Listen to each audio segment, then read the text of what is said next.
Welcome to episode 318 of Flights, Football, and anything else. I'm Dave. And I'm Mike. How you doing, Dave? I'm better than most, not as good as some. How are you?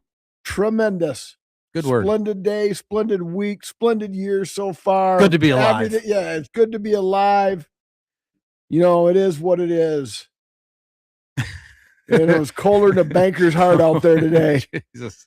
So yes, it was. Yes, turn it was. the chat on so we can see All right. everybody's Yes. chat. Thank you. Yep, you bet. That's what I'm here for, Dave.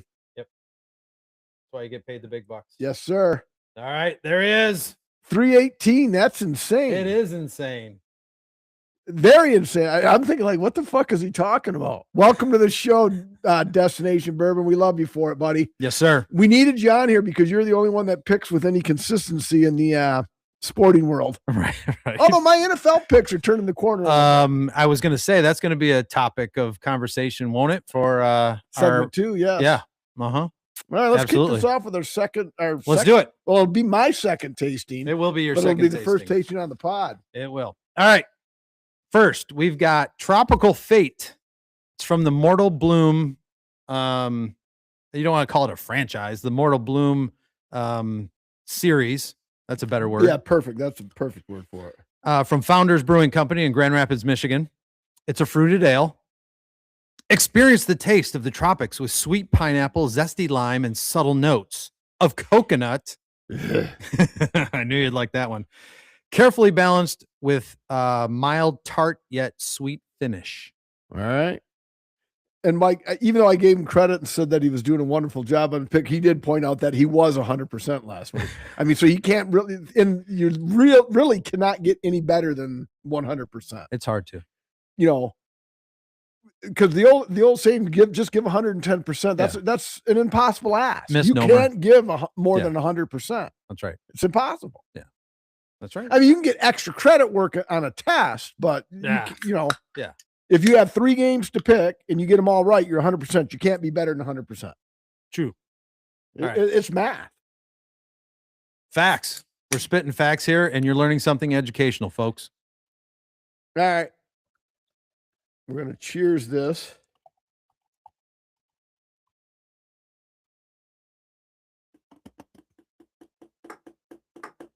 I still struggle with the measuring system because this is a pint glass. I just poured a 12-ounce can, and look how close to the top. Yeah. Cheers. Ooh, fruity. Very.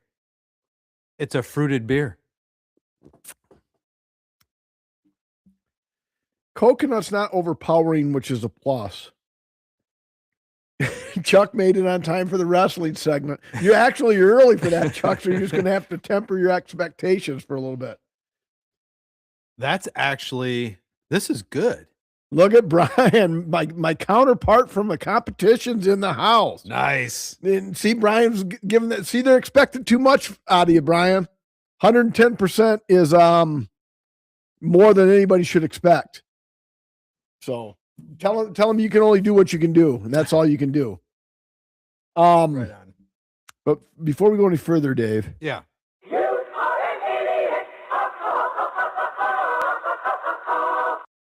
What do we do? What do we do? You didn't do anything. I did it. My younger sister, Caitlin, wanted me. She demanded that I do a corrections corner because when I was doing what we were watching in the pluribus is Seahorn, Miss Seahorn, that was on Better Call Saul. Yeah. I said her name was Rhea Seahorn because it's spelled like Rhea Ripley, R-H-E-A.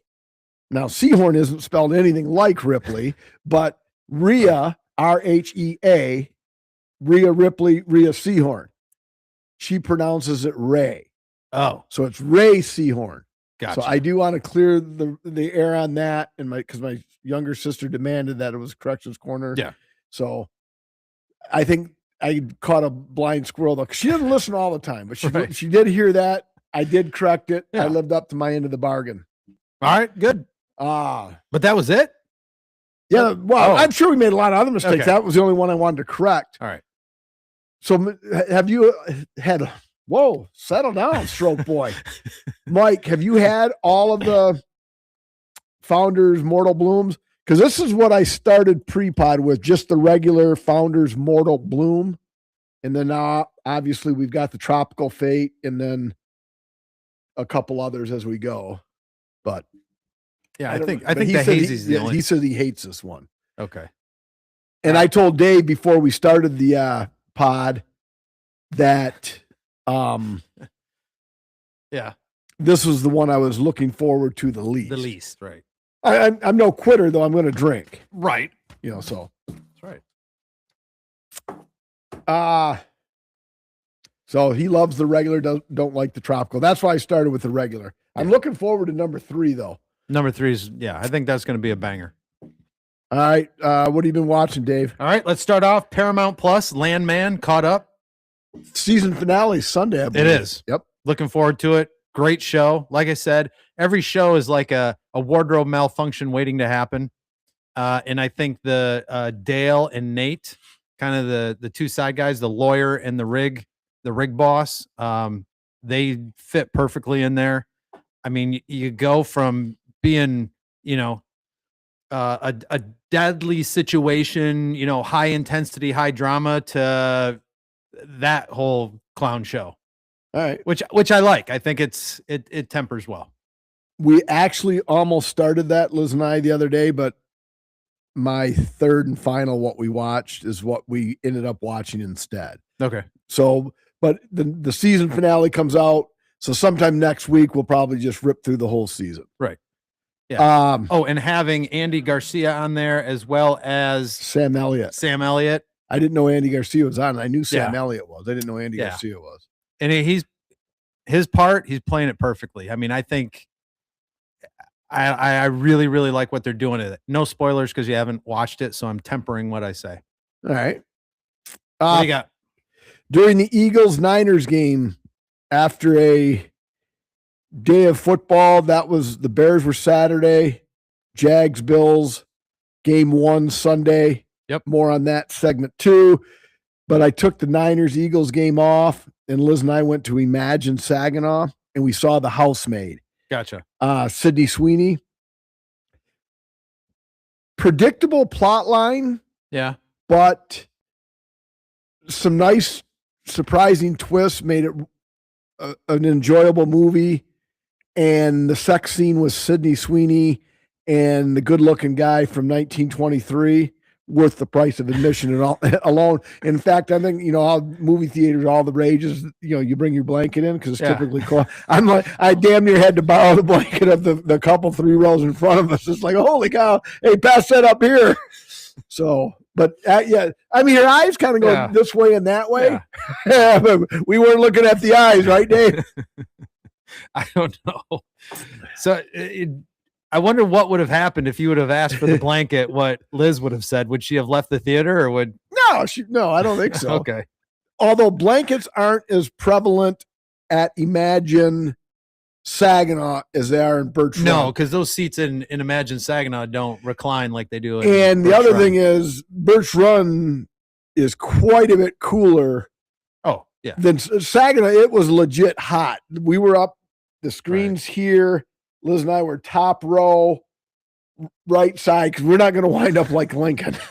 So I got to sit with them. We have to go be in the back row because this fucker's not winding up like Lincoln did. So, and I swear the heating duct had to be like right there. And it was like, wow, this is fucking hot in here. But anyway, that sucks. We may do. Yes. So I will also counter that. We got invited to Song Sung Blue. Not typically my genre or something I would choose to go to see like by myself. But I would say that I like anything Hugh Jackman is in. Hugh Jackman.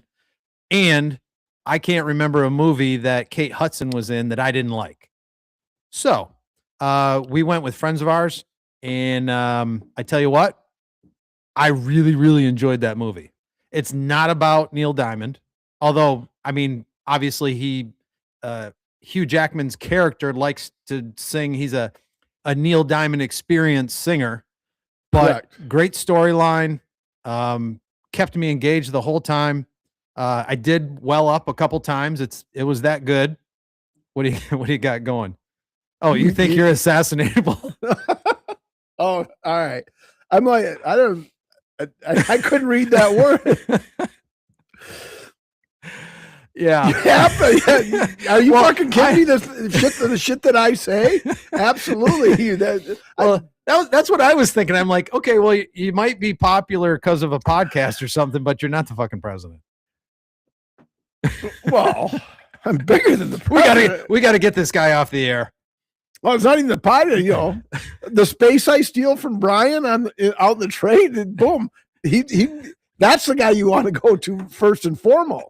All right. I mean, I train all his employees, for fuck's sakes.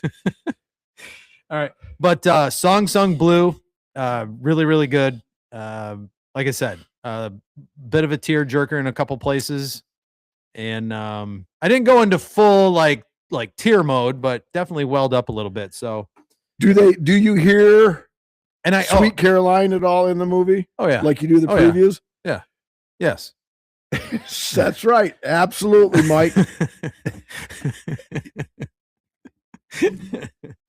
But I'm actually not though, Mike, because I sit in the back row. So there's nobody coming from behind me. No, they're coming right up the stairs. And I touch the wall, make sure there's not a door that like Mr. Booth can't slip through. Jesus. Other than that, Liz, how'd you like the movie? Yeah. Anyway, Sweet Caroline's in it. Yeah. You don't know Sweet Caroline until you're at Fenway Park and they play it at the bottom of the 8th inning. By the way, wearing the Red Sox shirt. Yeah. Because I would like to, because I know he listens. I know he listens. I don't know if he watches. Right. Ranger Suarez, welcome to the nation, buddy. 130 sheets for 5 years. 5 years, $130 million. Alex Bregman. Oh, I thought that was going to be a segment 2 conversation, but okay, there you go. But I wanted to let everybody know why I'm wearing, when the Bears are still playing, right? Why I'm wearing Red Sox gear, but we signed Ranger Suarez. So apparently the Red Sox goal is to beat everybody 2-1. Right. So, but Kate Hudson gets almost naked, so not probably as good as the sex scene you were talking about in your movie. But when and this is based on the housemaid sex scene is hot. Okay, well this isn't that hot, but it's whatever. But I will tell you, as far as the hair standing up on the arm, when they do sing that, apparently this is Song Sung Blue is a real story. You can look it up. I don't know how much they improvised on the story to make it movie worthy, but apparently they did open for Pearl Jam. So when they opened for Pearl Jam and they went into that part of their set, the movie built itself up to that point where, you did get a little, yeah. All right. So she lies and says she's in love with him. Yeah. Can't find a better man. Yeah. All right. You got another one? Yes, I do. Netflix, 8 episodes, 11/22/63. It's James Franco, and it's from 2016, and it's an excellent. You know how I'm a junkie for JFK assassination shit, right? Going back to Mike, yeah, because I'm just like JFK too, Mike. That's why I never ride in a convertible. But this is an extra twist because at this guy's diner, he has a secret door where you go back in time. So he wants James Franco to stop the Kennedy assassination. And it's really cool how they did it. The world is correcting itself. Nudity is back, except a part of the movie as well as certain themes we used to call others as kids. Yeah, it is. Yeah, very much so. Excellent point. I don't think anything more profound has ever been uttered on this podcast. That's pretty. And that's why we asked. That's a pretty profound. That's why we asked Destination Bourbon to be a part of our podcast. We love him. But anyway, so he goes back in time and he tries to stop it because, as the loyal pre-YouTube listeners can attest to, I would like to time travel. And if I was time traveling, I wouldn't go to the future. I'd go to the past. And they mix facts, obviously, like, they show that picture of Oswald with the guns, and they touch on names like, hey, he met with so-and-so, he blah, blah, blah. So there's some factual stuff in it, but obviously it's fiction and then, so he stops it, and all this happening, and it changes how the future went. So then he goes back and kind of it's a really good watch. It's 8 episodes, about 50 minutes an episode. Yeah. And James Franco's kind of a cool cat. He is 100%. Goggins is starting to catch up to him though. Oh yeah. Yeah. Well, yeah. He's definitely is. So anything else? Cause I have one more. Yes, I have one more. Netflix. Now, Shelly actually kind of talked me into, I don't know if talked me into it, but just said, hey, you know what? Let's watch Stranger Things. See all those dinosaurs. That's what I would like to go back and just to prove to all you fucking idiots who think those things existed when they didn't. Because other than the one bone that Dave supposedly found a pterodactyl wing out in his backyard. Talked me into Stranger Things. Now, Stranger Things first season was 2016. Yes. And this season 1 was great. I got 3 episodes into season 2. Tapped. You're shitting me. Oh, I couldn't do it. Just because it got too sci-fi. Yes, absolutely. Okay. Tapped. But season 1 was really good. Okay. So we watched season 1. The following night, I said, well, I don't have a lot to do. I'm going to start this like 7:30. I blew through the entire season. I think season or series? Season of season 2. Okay. That night. All right. And I couldn't, at one point it was 10:26 and I looked down and I'm like, you know what? I should really turn this off. It's a work night. I don't need to be. The next time I looked at it, when I got done with the last episode in that season, it was 1:15 a.m. And I'm like, what in the hell? Why did it's a good show. Obviously I like it because I couldn't turn the damn thing off, and I figured out what it was. You know what it was, Mike? What was that, Dave? These kids, I think the casting is great, but these kids are in what I'm assuming is 8th grade in 1983. Guess who else was in 8th grade in 1983? You. Huh. Season 2 is in 1984, but maybe they were still in middle school, so maybe I was 1 year off now that I'm talking it through. But in 1983, 1984, and just they did such a good job with the cars and the dress, and even the building looks like a 1980s school. Riding their bikes everywhere, which is what we did. I mean, we rode our bikes. I rode my bike.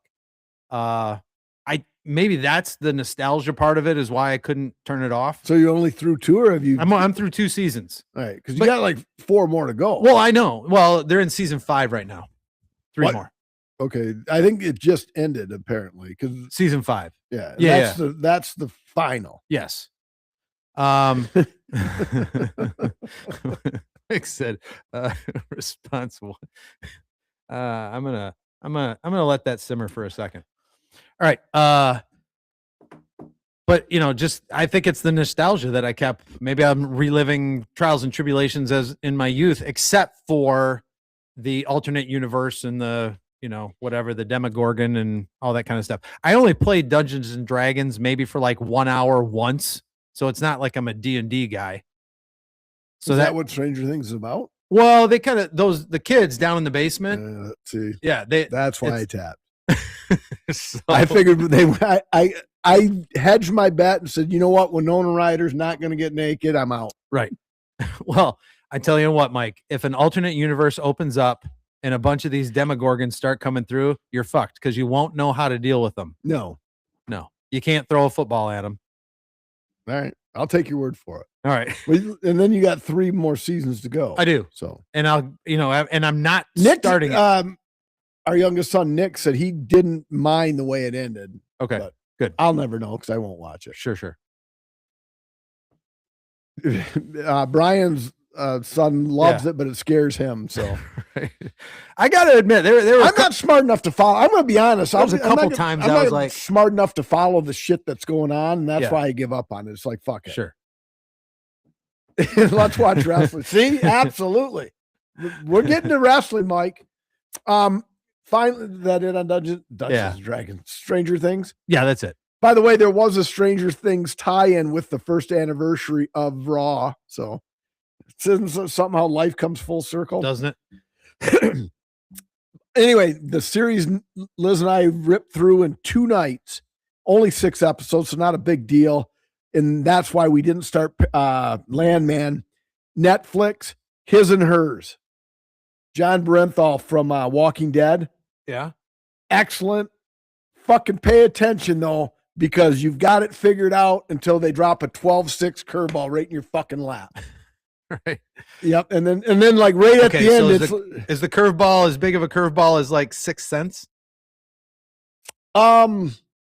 No. Well, fuck, I thought it was Bruce Willis that saw the dead people, so I didn't even get that fucking. That guy fucking stood there and just struck out on that curveball. I was expecting a dead. That's right. We were talking about that. I was expecting Dead Red on that fucking movie. So, but yeah, it's actually well done. And John Bernthal from Walking Dead, he seems like a dude you'd like to hang with. Yeah, he's a good actor. I don't know why he doesn't get more work, so I'm pumping him here on the pod. All right, there we go. That was it. All right. Music people should be listening to. Yes? Are you going old or new first? I will go new. All right. Luke Combs' upcoming album, March 2026. The Way I Am. Now, you're saying, well, Dave, why are you saying that? Because like some of your new stuff, there were 6 songs released early, 20 minutes total. The album is going to be 22 songs. So Back in the Saddle, My Kind of Saturday Night, those were the 2 that were kind of... Back in the Saddle, the Aerosmith song? No. Oh, okay. Nope. What if they had to get permission for that? Yeah, I don't know. Maybe. Anyway. So in My Kind of Saturday Night, upbeat, like Luke Combs, kind of, tap your foot, tap the bar, whatever you want to do. So those were kind of good. He had some slower ones in there as well in those 6, but I enjoyed that. All right. Looking forward to it. You said it in March? Yep. Luke Combs, March. All right. My new just dropped today, Truth Hurts by Halfway Down, January 15th, 2026, 11 songs, 37 minutes. Halfway Down is a high school garage band from Texas merged with the pop punk band from St. Paul, Minnesota. And I hear Jack the Underdog when I listen to it. It was actually pretty good. I don't know if I'd listen again, but it had the when Spotify does their Wrapped and it says my listening age, which was 40. Yeah. This helps reduce this right here would help reduce your listening age. Yeah. So, but it wasn't bad. Do you think by reducing your listening age that you might actually live longer? Yes, absolutely. Okay. It's proven fact. Okay. That's good. Good to know. All right. What's your old? My old, since I found that Luke Combs, I said, you know what? Let's go back through the Apple Music, like the country essentials by decade, right? So I kept going back. Let's try the 70s. So do you remember like kind of the Merle Haggard, Conway Twitty? Okay. But who was more of the Hank Williams Jr. Hank Williams Jr. Don't go straight 80s country, because that would be kind of more along the line of Luke Combs. But in this particular playlist, it was more the top 40 country. Aerosmith Rocks would be a solid something old, unlike your Who pick. Chuck, the Who pick was courtesy of the Rolling Stone top 500 albums of all time, and that's the episode we were on.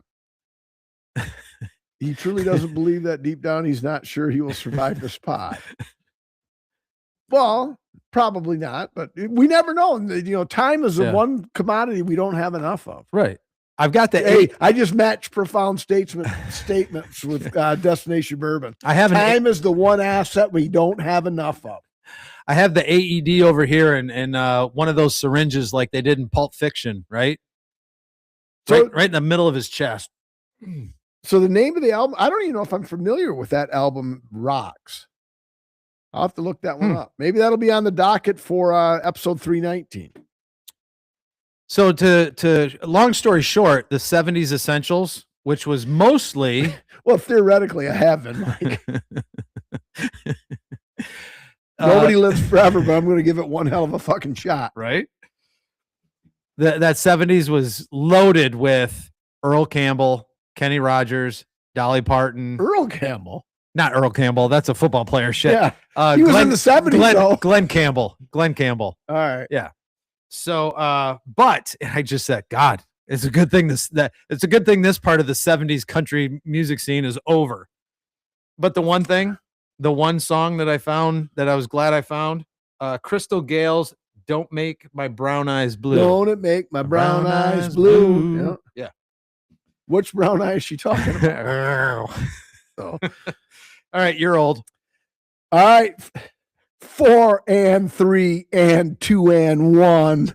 What up? When I'm on the mic, the suckers run. Fun. I think I possibly may have done this on what we've listened to. Yeah.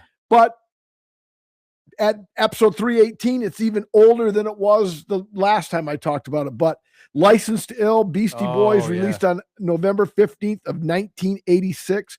13 songs, 44 minutes. What more can you say? Paul Revere is probably my favorite. Yeah. Followed by Girls, and then obviously Fight for Your Right to Party. Yeah. Mike says the Beasties. If you're at 86, I was a freshman in college. Yep. And everywhere you went, you had that on in the background. Oh, yeah. It was just, come on. That wasn't a duet. That was the intro. 4 and 3 and 2 and 1. No, he's talking about when we were doing the Crystal Gale. Okay. All right. Yeah.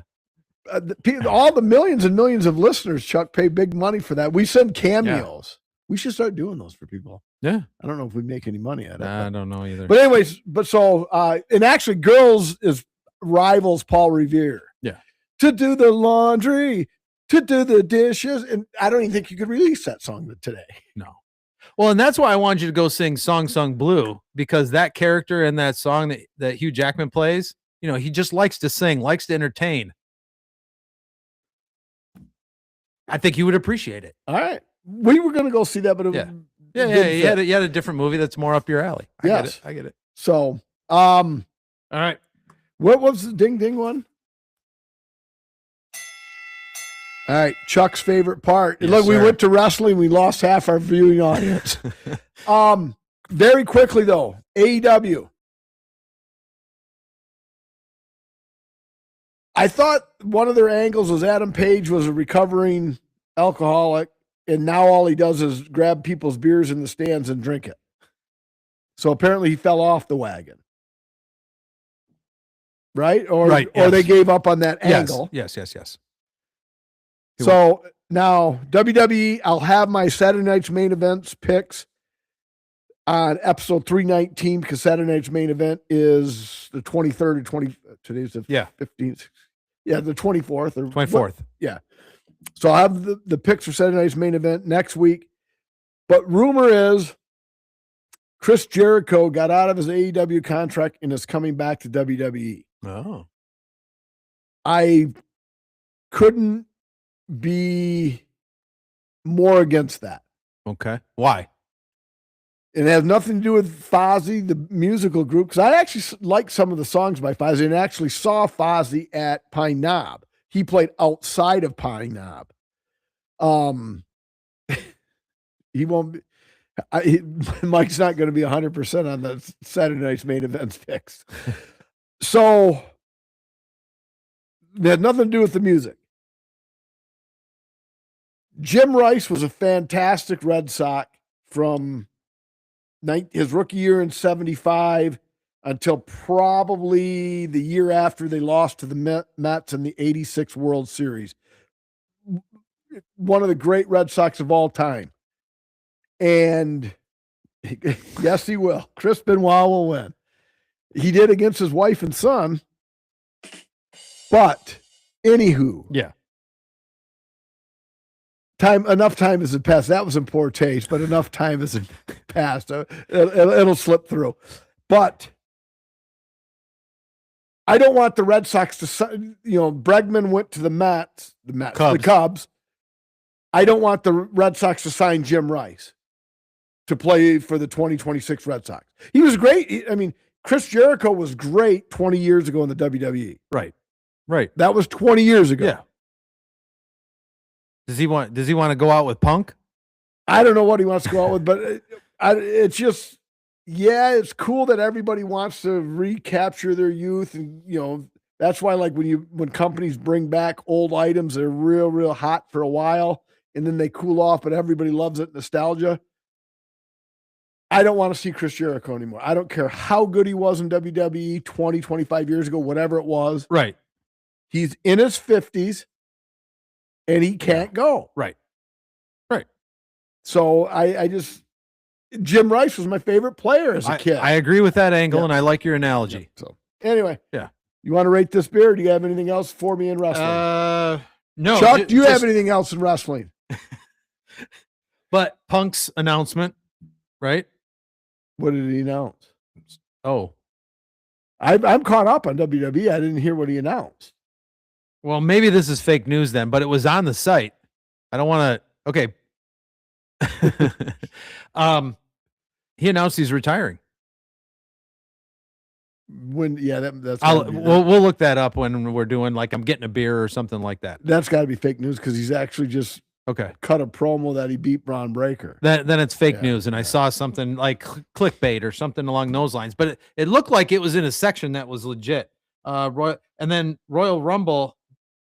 That's January 31st. Yeah? Correct. Yeah. And that's in Riyadh. Yes. Yeah. Yep. The Saudis, man, they're paying the money. Yep. Getting them in. They love their wrestling. Yes, they are. Which doesn't, like, you're like, huh? Money talks. Yeah. But all right. Let's do it. Brian said, fuck wrestling. All right. We're done with wrestling, folks. We're done. So you missed your opportunity for Q&A. Mm-hmm. All right, we're at the Cell Studio, so you go first. 3.75. Holy shit, what a discrepancy. I went 3.00. Well, you're still at 3. Yeah. I would put this. Okay. The Maple Grill, their Maple and Blueberry is still better than this. Like it, but this is catching up into third. This is good. All right. Yeah. What about on tap, Dave? No buyer. Sorry about that. Untapped. They got to be between us, I'm guessing, because it can't possibly be over 3.75. Hold on. Let me see. We got. All right, we've got 4.1 thousand check-ins. Closer to you than me. 3.21. All right, I'll respect that vote. All right, now we got the next one. All right, yes, sir. I'm ready. Get my next glass. Check that. While I'm doing that, check that CM Punk thing and see if. All right. See, now those that just listen on Spotify won't get what I'm doing, won't get the dead air here, but everybody else will. Well, there's not going to be dead air. You know why, Mike? Why is that, Dave? Because not only did I just mention that the Blueberry Ale and the Maple at the Maple Grill are awesome, the whole damn place is awesome. As a matter of fact, I just saw a video on Maple Grill's Facebook page. They had 30-ounce T-bones, I think it was, grilling. Had a nice video.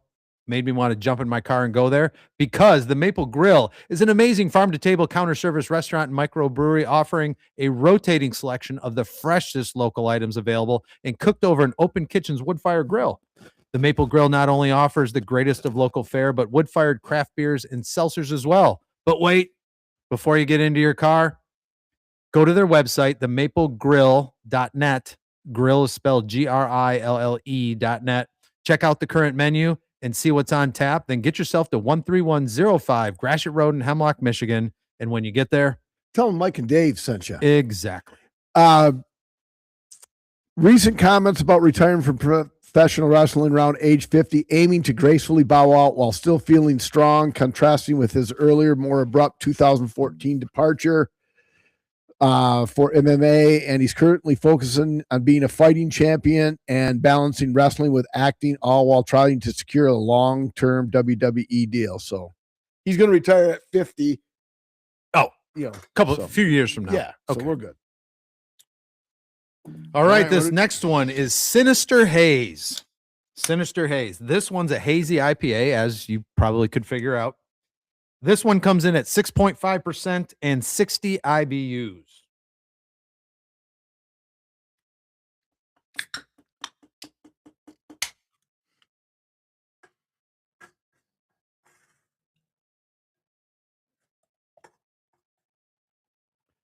The listeners on Spotify really miss out on the readers, Mike. When you're getting old, buddy, you're getting old. Just face it and embrace it. There we go. That's the title of this episode. There you go. Cheers. Hopefully we remember that.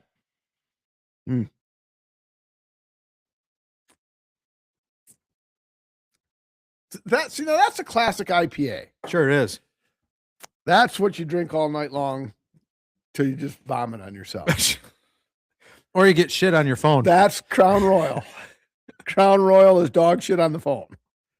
This you just kind of like verp on yourself a little bit. I think we just lost our Crown Royal sponsorship. But anyway. Well, hey, I backed them up with You did. 2/5. Right? Did I say the joke last week, the black eye joke, before we get into sports? No. All right, so two guys are riding the Amtrak train. Mm-hmm. Both of them have giant black eyes, swelled up, and they just happen to be sitting across from each other. Yeah. And after a couple stops, the one guy says, I can't resist. I got to know what happened. Because, we're sitting across from each other. We both have our left eye. Guy said, I kind of had it coming to me. A couple stops ago when I got on this train, the lady who sold me the ticket, really, really, really big breaths. And what I wanted to say is I want one ticket to Pittsburgh. But what I said was one ticket to Pittsburgh, and I apparently offended her. She just hauled off and whacked me. The other guy starts laughing, and the guy said, well, what's so funny about that? I mean, I kind of had it coming to me. No, it's just a similar situation. This morning at breakfast before I left, my wife and I are sitting at the breakfast table, and what I wanted to say was, could you pass me the sugar? But what I said was, you ruined my life, bitch.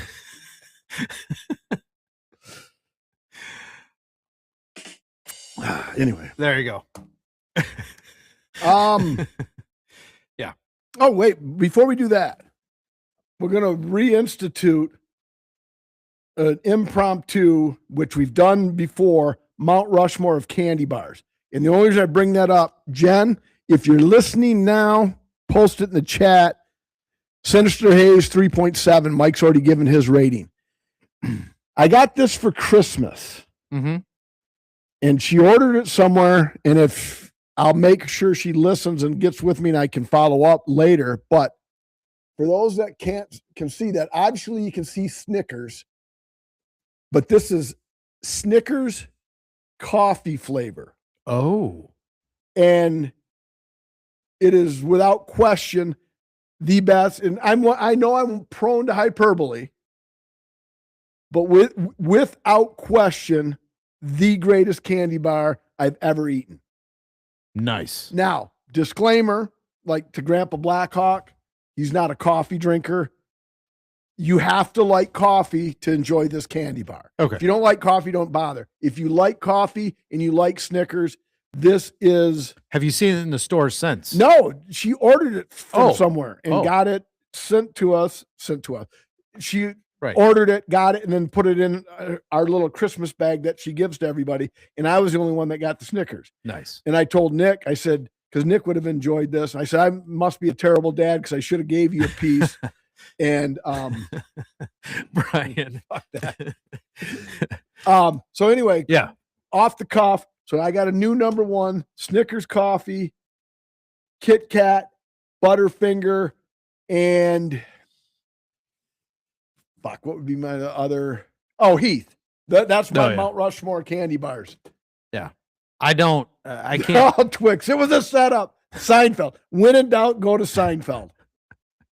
Right on. Yeah, They candy all bars. have swirling chocolate in the commercials. Not Skittles. Yeah, I gotta go with I gotta put almond M&Ms up there. I think that might That's be. not a fucking candy bar. It's got chocolate. It's not a candy bar. That's just like a hot dog is not a shit. sandwich. Whatever. What's your favorite candy bar? It's not dog either. Generic poll. What's your favorite candy bar, Dave? Almond M&Ms. Candy. Well, yeah, candy. But I don't. But you different can't Mount say. Rushmore. But you can't say candy either because candy. It's not Skittles. I don't put that in the same category because Skittles would be a candy, wouldn't it? Yeah. Yeah, but so That was a play off of Klein's post. yeah, I know Skittles isn't my number one candy bar. I know. Yeah. All I right. know, but I mean, so if you don't call if peanut M&Ms isn't candy, But even Mike's and almond M&Ms, what the fuck? yeah, I mean, well, what is it then? If it doesn't fit into the candy bar, It's a candy. but it's not. It doesn't. It's not like a Smartie. You can't put it in the same category as a Smartie or a what were we talking about? Skittles.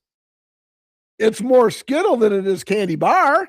It's a fucking walnut. It's chocolate with No, there's no way you're. and it's not a walnut. It's an almond. Oh, almond. Yeah. Yeah. So because there is no. There's almonds in Snickers.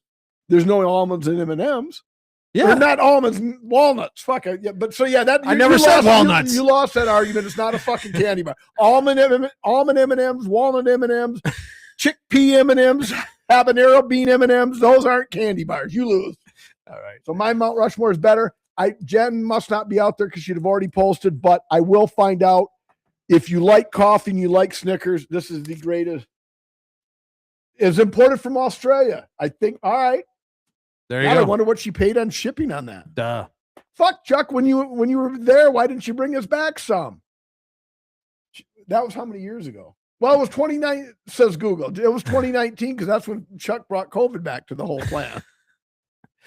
Why, was he hanging out with Tom Hanks? Him and Tom Hanks. Yeah, he was hanging out with Tom Hanks. Ready? Enough years went by, Chuck. I can throw that out there. That's 7 years ago. Yeah. No HIPAA violation. I told him that, Chuck. He just doesn't listen. Yes, I apologize, Liz. You did say that. Once Chuck said it was important, I remembered that, but yeah, I wanted Jen to state claim. Ready? Yes.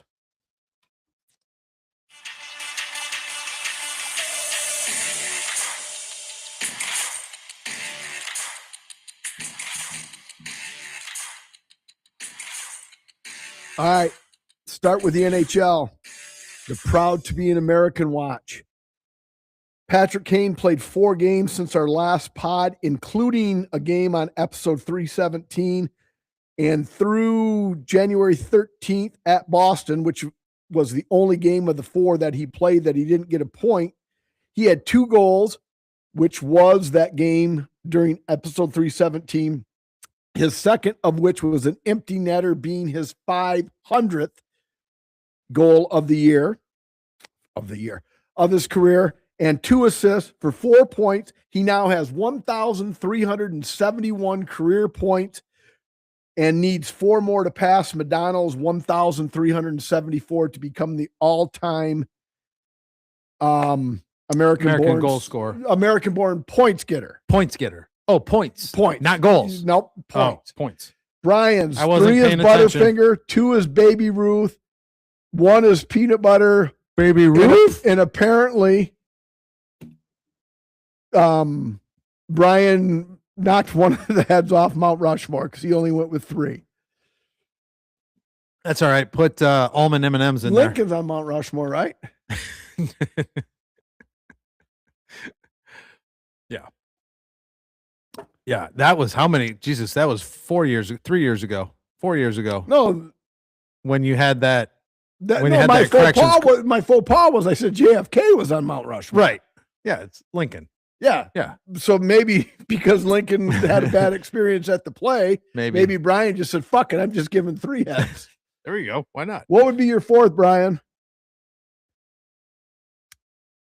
Butterfingers is a quality candy bar simply because it sits in your teeth. I hate that. Oh, that's the best part of it. Because Oh, then like 2 hours later, it's like, there's some of that Butterfinger. Yeah, that's why Heath. I like the taste of both of them a lot. I just can't stand picking them out of my molars.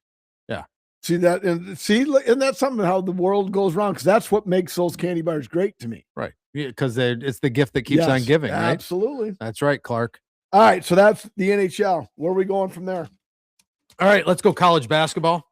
Yep. All right, quickly. If you didn't know, for men's, Arizona 1, Iowa State 2, UConn 3, U of M number 4 after the loss to Nebraska. Where did Nebraska come from? They beat MSU. They beat U of M. They're still undefeated in the Big Ten. Purdue is 5, Duke 6, Houston 7. Nebraska down from like in the 20s is up to 8. Zags are 9. Vandy is 10. And your MSU Spartans are 12. But I'm going to tell you right now, I mean, there's a good chance that MSU gets to a Final Four. I'm just going to say it right now. And I probably don't want to jinx them, but they have the depth and the tools and they've got, I think, a lot of what it's going to take to get to a Final Four. Including coaching. Big part of it. But U of M and MSU Friday, January 30th. And by the way, just so we don't get a corrections corner, because I have it in my notes, Michigan got beat by Wisconsin. Oh, and Wisconsin. No, they got beat by Wisconsin. Oh, I thought they got beat by Nebraska. No? Wisconsin beat them 91-88 at Michigan. Was somebody hurt? How did they only score 88 points? That's weird. That I don't know, but when you said Nebraska, I'm like, I thought they got beat by Nebraska. All right, never mind. All right, my bad. That the Snickers was from Australia, you probably weren't listening to me. Oh, there's Jen. Well, I didn't know, but like, did you just like pick up the phone and dial 754-1212? More on that in a second. And say, hey, can you give me some Snickers with coffee, or how did you go about ordering them? Because I would like more than one, because they're absolutely fantastic. Yeah, I'd like to try one, so I'll give you some money. Anyway, does anybody remember that? 754-1212? No. Anybody out there listening or watching, put it in the chat if you know what that is. But January 30th, 8 p.m., I believe that's a Friday, correct? Yep, that's Michigan State, yep, right? Michigan State. Women's, UConn, South Carolina, UCLA, Texas, LSU, Kentucky. Michigan is number 6 in the women's. Louisville, TCU, and then MSU is number 15. That's all I got for college basketball. What's up? I do want to do my due diligence, because Mike did post his Mount Rushmore. Oh, I fucking forgot all about whatchamacallit. Those are amazing. Whatchamacallit, solid. Heath, it was on mine. Snickers, as you know, I replaced it with the coffee. And the Take 5 is an undersold fucking candy bar, and it's best frozen. Oh, freeze that fucker and then eat it. Nice, excellent. And then Brian also put the Take 5 as his fourth. Now once he reconstructed the fourth head of the Mount Rushmore. Now I've got at least 3 right now, and that's walnut M&M. Walnut. Fuck, he went. Oh, almond M&Ms. Whatchamacallit, and Take 5. Thanks. Right. Thank you. Right, but thank you, Mike. And the millions of listeners have all chimed in. Almond M&Ms is not a candy bar. All right, NBA. The only note there: OKC finally beat San Antonio. Okay. San Antonio beating them 3 straight. Yeah. OKC finally won. Got him. Now, the other thing, NBA, and I text you about this. I did not do my due diligence and research this. Who thought it was a good idea for the Milwaukee Bucks to redo their floor and get jerseys that said Cream Team? Cream City. Sorry. I mean, I don't. So, and my text to Mike was, is it now a porn town? I don't understand what's going on. And the colors are, I mean, I get it. Wisconsin is the dairy state, but the memes have, The Milwaukee Bucks are called Cream City because the team's popular alternate jerseys and branding honor Milwaukee's historic nickname, which comes from the unique cream-colored bricks made from local clay used to build many of the city's 19th century buildings, not dairy. The team embraced this local architectural feature with their city edition uniforms celebrating the city's foundation. So there you have it. So it's not about the dairy, it's about the color of the bricks around the town. if almond M&Ms aren't walnut M&Ms different. Yeah, well, I want the walnut M&Ms. Brian wants a ticket to a Cream City game. Yeah. See, I actually thought when Brian said I want a ticket, I actually thought we were going still in a line of candy bars. Oh. And the Wonka golden ticket, which would have been a deep reach. That would have been a deep reach, yeah. All right, are we college football yet? Chunky is a candy bar, but I didn't like Chunkies. I can't actually remember how they look like a mini block of chocolate. It was like almost pyramid shaped, but not pyramid. They weren't pyramid shaped at all because pyramid has a point, and they were like a. So they were exactly like that, but way different. Yeah. Okay. They were. Yes. Okay. So, all right. College football. Yeah, we have number 10 Miami versus number 1 Indiana. Wow. IU laying 8.5 over under 47.5. But here's what I got to say. And we're waiting, Mike, before you give your pick, let me say my piece here. Opening number was IU minus 7.5. The betting public is rarely right. And since episode 317, the number has went from 7.5 to 8.5. That means every Tom, Dick, and Harry is betting the Hoosiers. So, and these casinos out in Vegas aren't built by paying out. Right. They're built by collecting. Yep. I don't like betting on my team, but give me the Canes plus the points. All right. Even though Indiana has legit just absolutely blown everybody off the field, I think Miami's defense is good enough to keep them in the game. Okay. 8.5. I see Mike and I are in agreement. IU wins, the U covers. So we're looking at 31-24. All right. Yeah, I'm going to say Indiana beats them by 21 points. Woo! All right. So Dave's got, we don't count these in our picks, but nope. Dave, M&M. I think it's going to be a great game in the first half, and I think the second half, the top's going to get taken off. And all right. And I'll go into more detail why in the third segment. All right. So, and it was funny. Somebody came up to me and said, "Well, you got to be on cloud 9." I'm like, "Yeah, the Bears. I'm pretty excited." Well, what about Miami? I'm like, "Oh, yeah, yeah." And he said, "Well, who would you rather have win?" I'm like, the Bears. Yeah, the Bears." In fact, if like Liz and I are watching something, I'm not even sure I'll watch the game Monday. I'll have it, sure. I'll check the score on my phone. Right. But yeah. But throughout the college season. If the Bears beat the Rams, if the sports gods called me and said, "All right, pick it finish, Mike. Bears beat the Rams, but Miami loses by I'm done." I'll say done. Miami could lose by 600 if the Bears win. Right. And I wouldn't even lose a wink of sleep. Yeah. Oh, there you go. All right. Brian is on Team Dave. Destination Bourbon is on Team Mike. We got to love it. There you go. But, and that somehow, I think if you didn't work Saturdays, you would probably watch a little more college football, be a little more vested in what's going on. But that was like 5 years ago. Now it's more the NIL, the transfer portal. All this shit is stupid. Yeah. Yeah. Like the Texas leading rusher transferred out. It's like, well, why would you college sport? Exactly. That's what I mean. So that's stupid. Yeah. Just make it a minor league system and go from there. And you've said that before. Yeah. Yeah. All right. That's college football. Yep. That leaves the NFL. The NFL. All right, let's quickly recap Wild Card Weekend. Man, I was fucking bummed for Nick that the Jags lost. They fucking battled. They did. That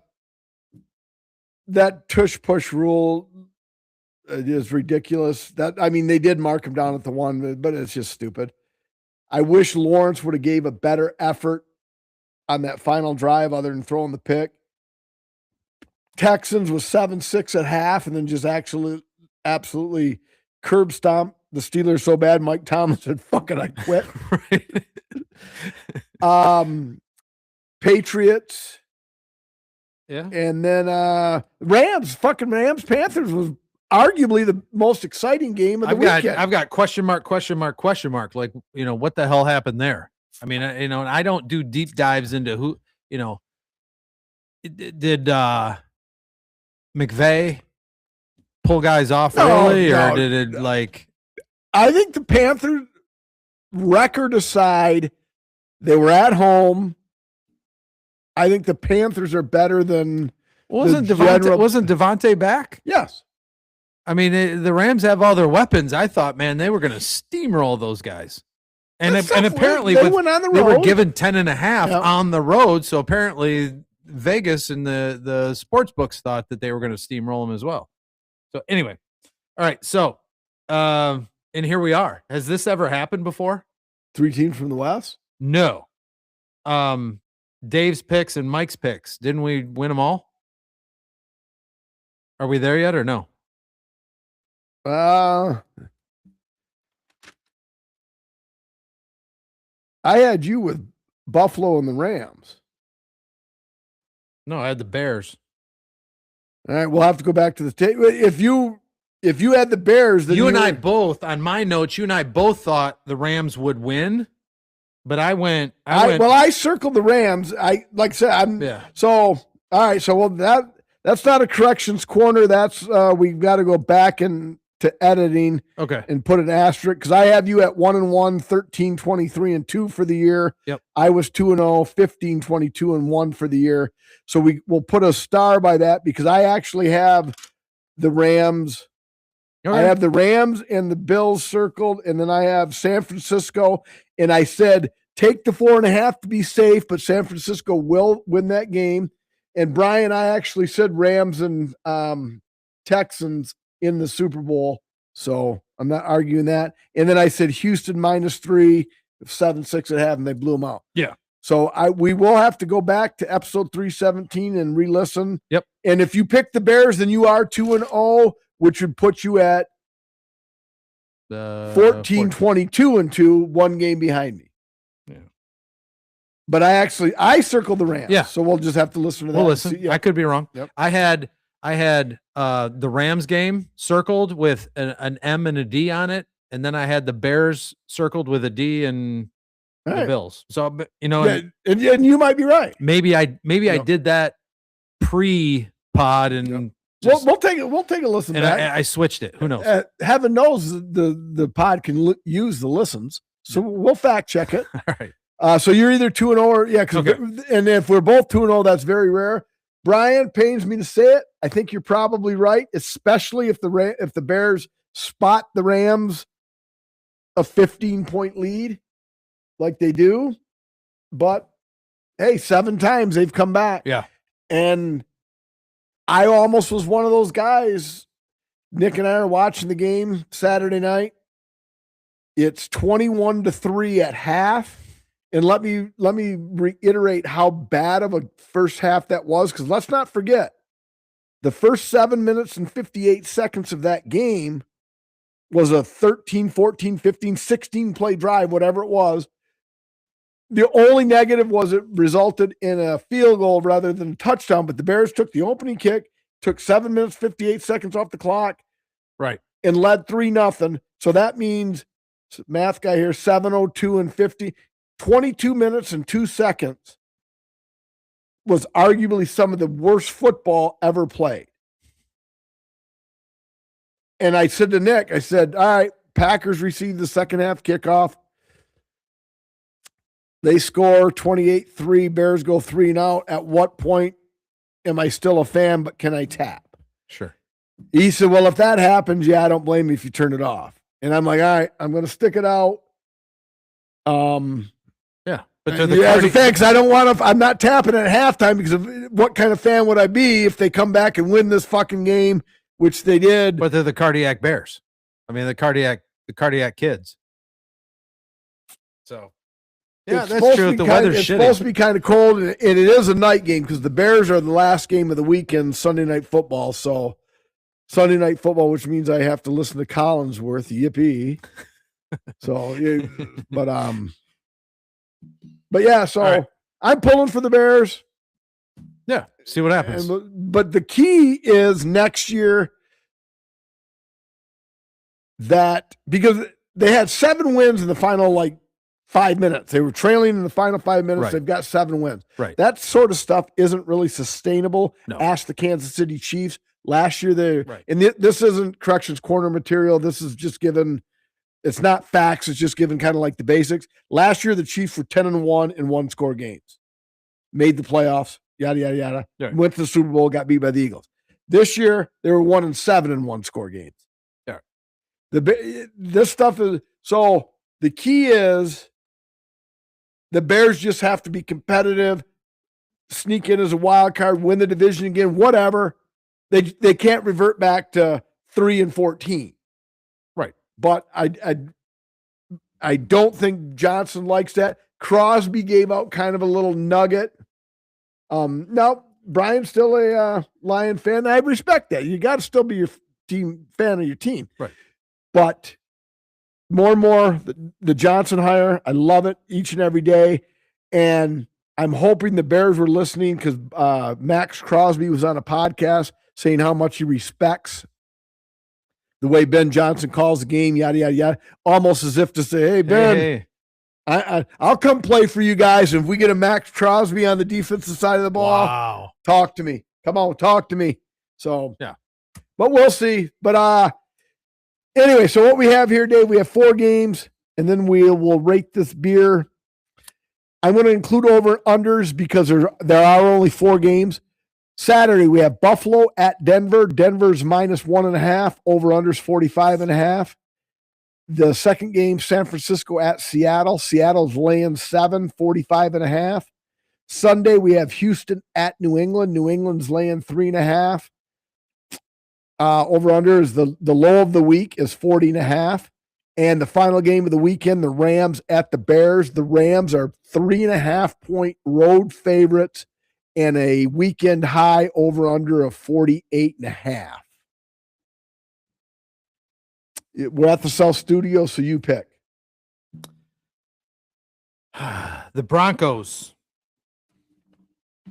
versus the Bills. The Bills are getting 1.5, right?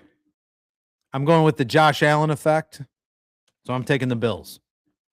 Bills +1.5. Buffalo +1.5. Give me LAR, Chicago over 48.5. You're gonna need points to I agree with Mike and Dave. Bills win that game. I'm not a big proponent of strength of schedule because everything changes year to year. Because at the beginning of the season, when you saw the Chiefs on your schedule, you were shitting your pants. When you saw the Jags and Bears on your schedule, you were like, ha, fuck, easy win. Yeah. And so that's why I'm not a very big strength of schedule guy. Gotcha. What was your pick there? The Rams, Bears over 48.5. Okay. All right.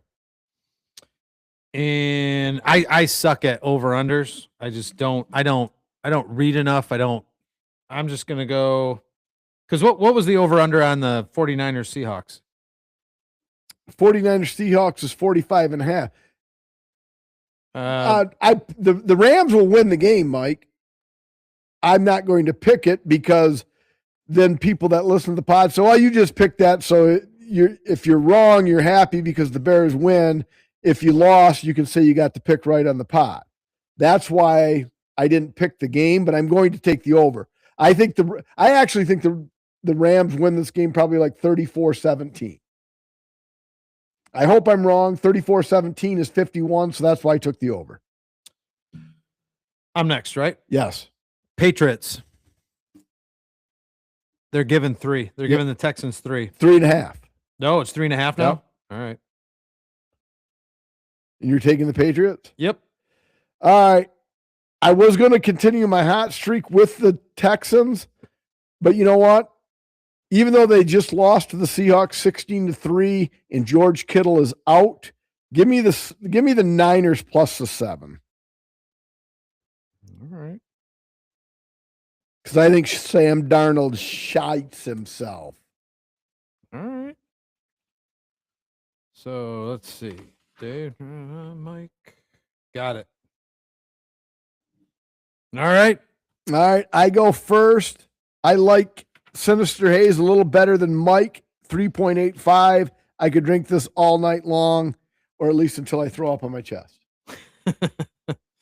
I had it at 3.80. All right. What about Untapped? Untapped. Drum roll, please.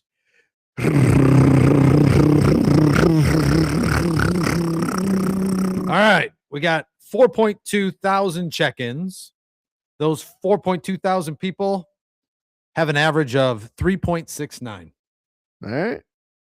We liked it a little bit better than they did. They're in the neighborhood, though, like Mr. Rogers. All right. Third tasting, Dave. Here we go. The one we've all been waiting for.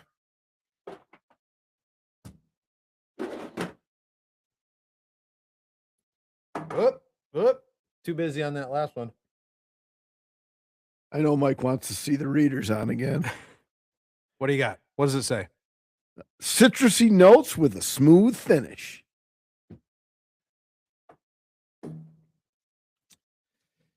You know what else has got a smooth finish? I'm your gum guy. What? You know what else has a smooth finish? What's that, Dave? The Grand Central Sports Bar and Grill. The Grand Central Sports Bar and Grill is a family-friendly sports bar with delicious food and drink menu to please everyone looking for some fun on a weekday night. The Grand Central is the place to be on Trivia Mondays, Comedy Tuesdays, Hump Day Wednesdays, Thirsty Thursdays, and this Friday and Saturday is Country Night at Grand Central Sports Bar and Grill. The DJ will start at 9 p.m. Grab your hats and put on your boots. And then Sundays are always fun days with drink specials every day. Grand Central Sports Bar and Grill. It's always a good time at Saginaw's hometown sports bar, Grand Central Sports Bar and Grill. And when you get there, tell them Mike and Dave sent you. Exactly. And what am I on the fence about, Brian? The Bears Rams game, or I'm not sure what I'm at. I mean, I'm on the fence on a lot of things, but I gotta get my third. Oh, and this one comes in at 8% and 45 IBUs. What's the name of it? Imperial Thorn. All right. Yeah.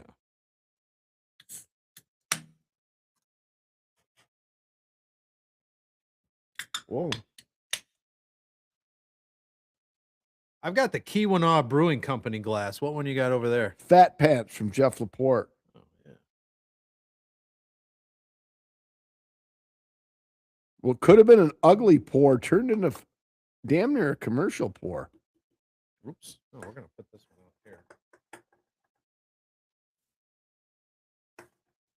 Yeah, you got yours.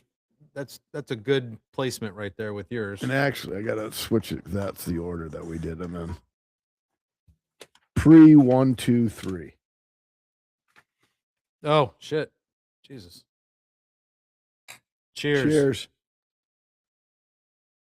Just on the notes, I know you're going to like it. Yeah. See that? Thanks, Chuck. I thought so too, because I cracked it and it was like, oh, and I thought it was going to be Head City. But as Chuck pointed out, great save. 318 episodes in. I'm kind of a professional. Yeah. All right. All right. What do we got here, Dick? Third segment. Yep. The one we've all been waiting for. Mike, Yeah. player pass. Let's go. New Arizona scoring record. Player pass. Well, I got to play because I got to see what It's Arizona. a little vague. Yeah, I got to see what Arizona team you're talking about. 6A, Maryvale High School senior guard, Adrian Stubbs. Now, 6A in Arizona, that's around 2,600 kids in the high school. So it's not a small school, according to Google. I've never been there. I don't know. But apparently there's 2,600 to 3,000 kids in this school. Basketball player scored his 100 points in 3 quarters. Nice. Filling it up. He scored 70 in the first half while missing 5 free throws. And in the entire game, he only threw down 6 3-pointers. Wow. So apparently through the first quarter, his teammates were quoted as, we're all in to help him set the record, because he had been scoring like 56 points a game, high 40s, low 60s. And I think the state record was like 85. I think it was 85.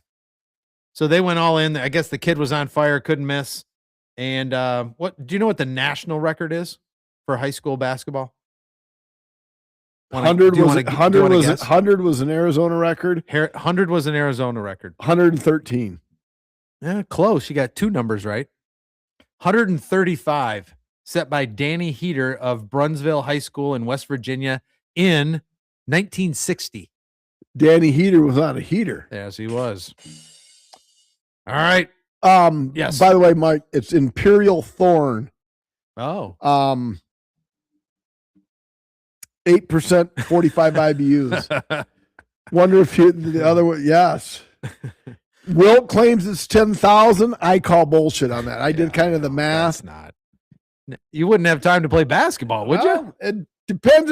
Like if he's courting them, or if he just like got a bunch of them lined up and just went like in and out, in and out, in and out. Like what's her name? Whoever that social media person that was trying to set the record. That was ridiculous. Anyway, not that I know what that was about. Mike, player pass. Yes. Your sex life just went longer than 6 seconds, Mike, and no animals were harmed to make this happen. Do you have any more? Nope. Oh, fuck, because that hits too close to home. So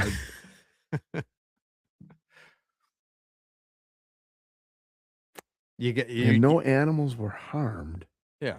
Your sex life just went longer than 6 seconds, and no animals were harmed to make this happen. I want to pass. I wish you had another, but I'll play just because I got to see the correlation. Yes. How is this possible, Mike? You might ask. That's why we're playing, Dave. Okay. The absurd unicorn at the 2020 CES show in Las Vegas, Consumer Electronics Show in Las Vegas, was the taint Band-Aid. Now, apparently in the meantime, between 2020 and now, it's been the brunt of several jokes and this and that on social media and some talk shows and podcasts, because the FDA required extensive testing data to make this product come to fruition. Finally, 6 years later, the product has FDA clearance and is now nicknamed the Taint Zapper, but its real name is MOR, M-O-R, short for more. The company is the Moriarty Company, but MOR. Right. Okay. So what does it do? Its original mission was to stop premature ejaculation, the #1 male sexual dysfunction. Okay. Do you have the address how we get this or no? Who did the FDA require as first round testing for this device? Rabbits. Boom. All right. And the CEO and founder, Jeff Bennett, said in an interview, those poor bunnies, because they had to strap that sucker on those rabbits for extended period of time to make sure that there was no chafing, rash, or irritation to the skin.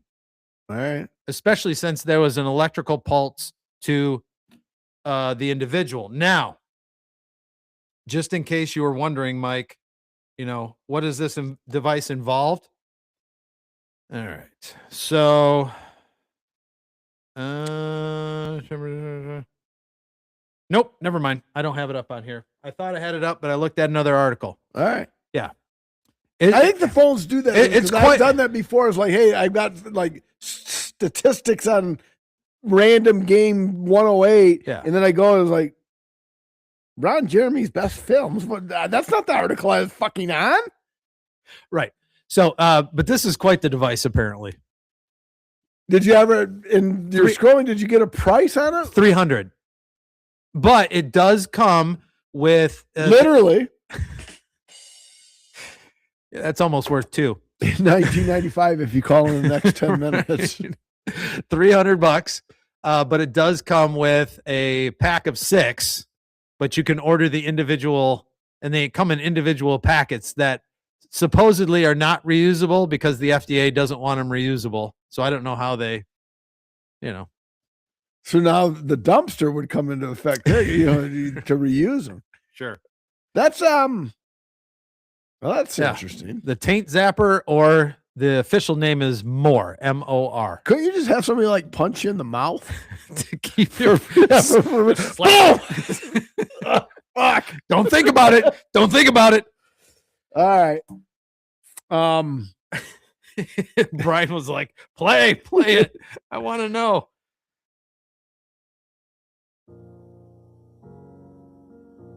That one we got to re-record louder. Anyway, we got the death march going there, folks.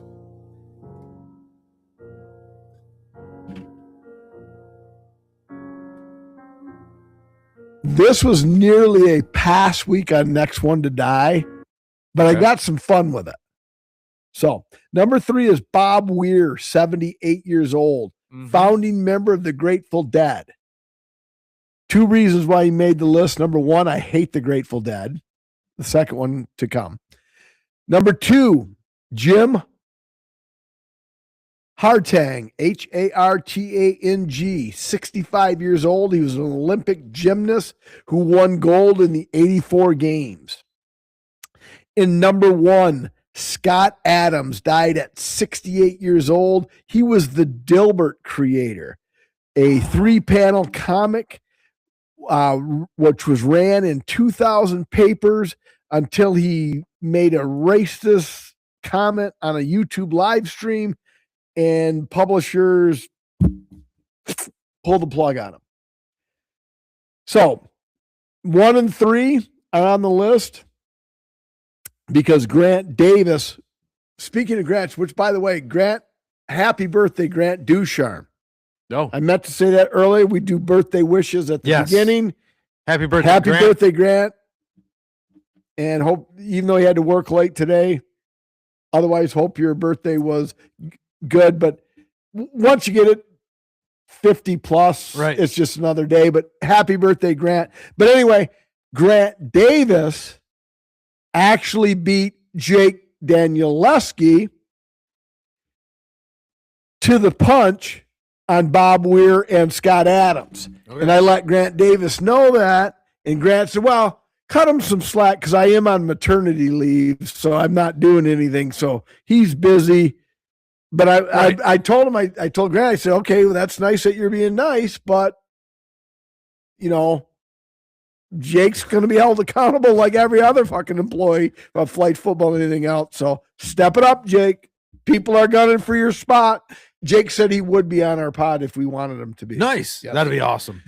But anyway, and the other reason Scott Adams made the list, another impromptu, in all our viewing audience out there, start thinking, another impromptu, never was a Dilbert fan. Yeah. Our younger audience, which is in the millions and millions, yes, don't even know what I'm talking about here when I'm saying this Mount Rushmore. What is your Mount Rushmore of comics? Ooh. Now, I've got my Mount Rushmore, a little impromptu action. Now, is this Sunday paper comics or comic book? Sunday paper, okay. Comic strips. Sunday paper. Because, Dilbert was a three panel. Yeah. And Dilbert mainly made fun of incompetent bosses. Oh. Like Brian and I. Yeah. So my Mount Rushmore, Family Circus. Uh-huh. Oddly enough, even though I'm a dog guy, Yeah. I liked Garfield to Marmaduke. So Family Circus, Garfield, The Born Loser, and The Far Side. That's my Mount Rushmore of comic strips. And that actually was fun, especially you would get a little smaller dosage in the everyday newspaper. Right. Boy, talk about going back in time and getting a fucking newspaper. Right. But the Sunday comics. Yeah. So that's Yeah, the far Born Loser and The Far Side far way and above so Garfield long. and Family Circus. The ones that I just wrote down off the top of my head, number Beetle Bailey. Huh? I love Beetle Bailey. I had you pegged for a Beetle Bailey guy. Oh, that might. Ooh. Okay. Well, that takes over number 3 because I had Marmaduke. All right, fair enough. Fair. I had Marmaduke. So Beetle Bailey will Liz take over. went Calvin and Hobbes. I hated Calvin. That's my and number 1. I hated Calvin and Hobbes. That's my number 1. Calvin and Hobbes sucked. All right. Fair enough. Hey, teach his own. Yeah. Calvin and Hobbes was 1, Garfield 2, Marmaduke I had down on 3, but you remind me about Beetle Bailey, so that's all right. My grandfather loved Prince Valiant. That one I'm not familiar with. That was more like a story. It wasn't funny or it wasn't trying to like you had to like the story kept going from week to week. Yeah. Right. And in fact, Liz used to get me the Far Side daily calendar. I mean, the Far Side was good. The Far Side was the best. That was good. Calvin and Hobbes is the tiger, right? and the kid and the tiger. Yeah. So okay, his stuffed tiger that came to life. Yeah. All right, sir. We're going with. There we go. All right. Now, I just want to say, everybody that participated on the Facebook page and sent in their numbers that they wanted Mike to be stumped by, I've gone in order by the most picked to the least picked. Now, last week was I believe it was number 62. The week before that, I don't know if I gave a shout out to the people, but that was number 66. My favorite, struggling with, exactly. Destination Bird Zig. Okay, Family Circus, Far Side, Andy Cap. I forgot. Oh, Andy I forgot Cap about wasn't Andy. That was good. Yeah. Far Side was my. Oh, right. Yeah. Maybe that's why we got married. We were Far Side fans. All right. Come on, Dawson. There you go. So number 60, when we did number 66, that was Chris LeBrake, Kim Geth, Gaeth, I think I pronounced that right. Mark Williams and your sister Caitlin.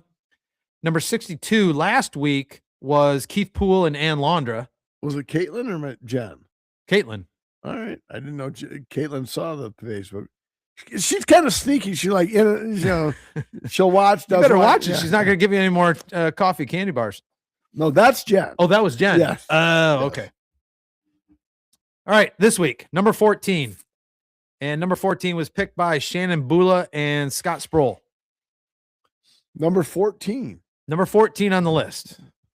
Ready? And I'm on a 4 or 5 week heater. Yeah. All right. And this one, there's no pressure because I'm already at 30. There isn't. All right.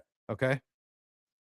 So and I gotta go like this because in case somebody pops on with the answer, I don't want garbage point. Yeah. And so all right, I'm just gonna go and I'm just gonna say it straight faced. All right. Ready? Yep. Why so serious? If I say it with some inflection, I think you'll get it. Why so serious?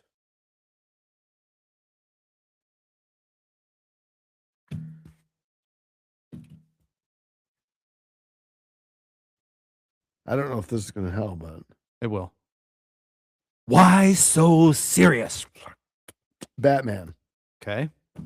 The Joker. Which one? Which movie? Oh, see this. You've Yeah, wait. Batman Forever. Nope. All right. I don't know if we give you a push or If it's not the right movie, because you've talked about this actor, Heath Ledger, the Joker. right? Which was The Dark Knight. Okay. Well, Yeah. I got it. Yeah, I'll take the loss on that. All right. But yeah. So Nate back in he was saying, well, you can't say it with inflection because it might give it away. But yeah. I mean, I would have never got The Dark Knight because there's so many Batman. Right. So I'll take the loss on that. He's got the knife right here. The guy's short, he's like, yeah. And Heath Ledger, the greatest Joker ever. Right. And Jack Nicholson was one hell of a Joker. Right. But Heath Ledger was better.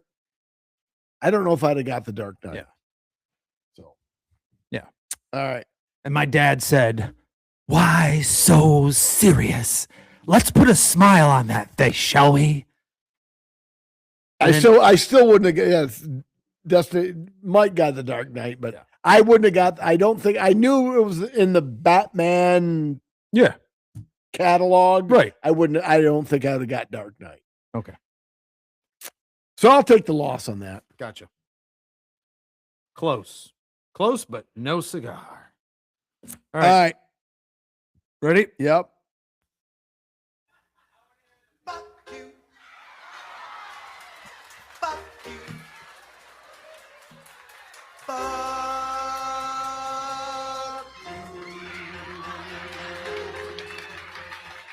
You got one? Actually, it's been a really good week. They have no complaints. All right. I've got one. All right. Let's hear it, Dave. What happens when a team kind of comes out of nowhere, whether it's football, basketball, and they're doing exceptionally well? They were kind of a crappy team before. And what happens, on social media or not with the pundits, not with the experts. There you go. Look at have your son subscribe. We need all the subscribers we can to the YouTube channel. Have him get on YouTube and subscribe, Ryan. So what happens with not with the pundits and the experts and things like that, but what happens on X or Instagram or everybody Facebook? jumps on the bandwagon. Well, not everybody jumps on the bandwagon, but not necessarily the fans, but the haters. Right. Well, yeah. Okay, so this last week I saw a post that wasn't necessarily, I didn't see the original post, but I saw somebody, a sports writer, somebody say, what is all this crap? Oh, Indiana has everyone's practice footage. That's why they're so good. Oh, I actually saw that as well. That is so fucking stupid. I mean, do you know what it would take? Michigan got sanctions for that. To get practice footage? Like you got into the practices of other teams? That's what the Michigan guy was doing. That was at games. No, he was stealing signs. He was stealing their signs at games. Cheating. It's cheating, but this is you're getting practice footage. Listen to the stats. If you look up the average age of the players on the Indiana football team, what do you think the average age is? 22. 23. Yeah. That's the average. 23 point something. What's the average age of the players on the Oregon football team? 19. 19 point something, whatever that was. I didn't write down the point because it doesn't matter. You've got men playing against boys. That's why they got the shit kicked out of them. So anyone that's online saying this crap, now I would say this. What's the average age of the players of the starters on the Miami football team? Are we including Michael Irvin and Ray Lewis? Or no, we're not including Michael Irvin and Ray Lewis. 22. 20.5 or 6. I can't remember what it was. It was right. It was middle 20s, 20 point something. So you have linemen, you have, special teams people. You have, if they have 2.5 to 3 years more experience playing a sport at that particular level, you have a massive advantage. So, yeah, that's fuck you to all you people that are saying stupid shit like that. That's dumb. Unless they're actually doing it. Do you know what it would take to get? Okay. Dave Gilbert used to do it all the time for Swan Valley Youth Football. He'd go to fucking practices of other youth football. Yeah, but you just So this is as far, and we didn't lose many games, bro. right. But have you've been on a university campus, right? Yeah. Any outdoor field at any university is surrounded by what? See, look at even Brian says absolutely makes a difference. Yeah. Yeah. If you Swan Valley does it at the youth football level, you don't think Indiana's doing it? Kirk Signetti, they would have. that's why he's not smiling. He's like saying, "God damn it, I hope I don't get caught cheating." You know what it would take? You would have to either have a drone army and have this network of drone operators, because you can't sit on the sidewalk and watch practice. That doesn't happen. They've spent millions of dollars putting up these 20-foot fences around the football fields. And, hey, I'm not even bashing anybody for doing it, because I know you're not. I'm Team Astro banging trash can wearing electronic signal guy. I know you are. If you ain't cheating, you ain't trying hard enough. You play, as Herm Edwards would say, you play to win the game. Right. But fuck you to all those people that say you got practice footage from all these teams that you're annihilating. No, it's the age difference. Right. He's gotten those kids out of the portal that have got the experience, have got that And thing. been in his system, because a lot of them have come from James Madison. Where? Right. All right, nothing special on the either or. Do you want today's date in history or the preseason top 25 is a bit of an alphabet soup?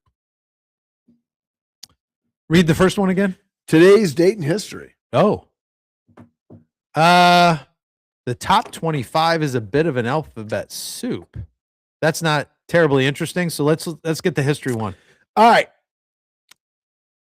January 15th, 1967, or 59 years ago today. The Green Bay Packers played Allen Iverson. Yeah, exactly. January 15th, 1967, the Green Bay Packers played the Kansas City Chiefs in the NFL World Championship game, which was later retroactively known as Super Bowl one. Thank you. Yeah. Who won the game? Packers. What was the score?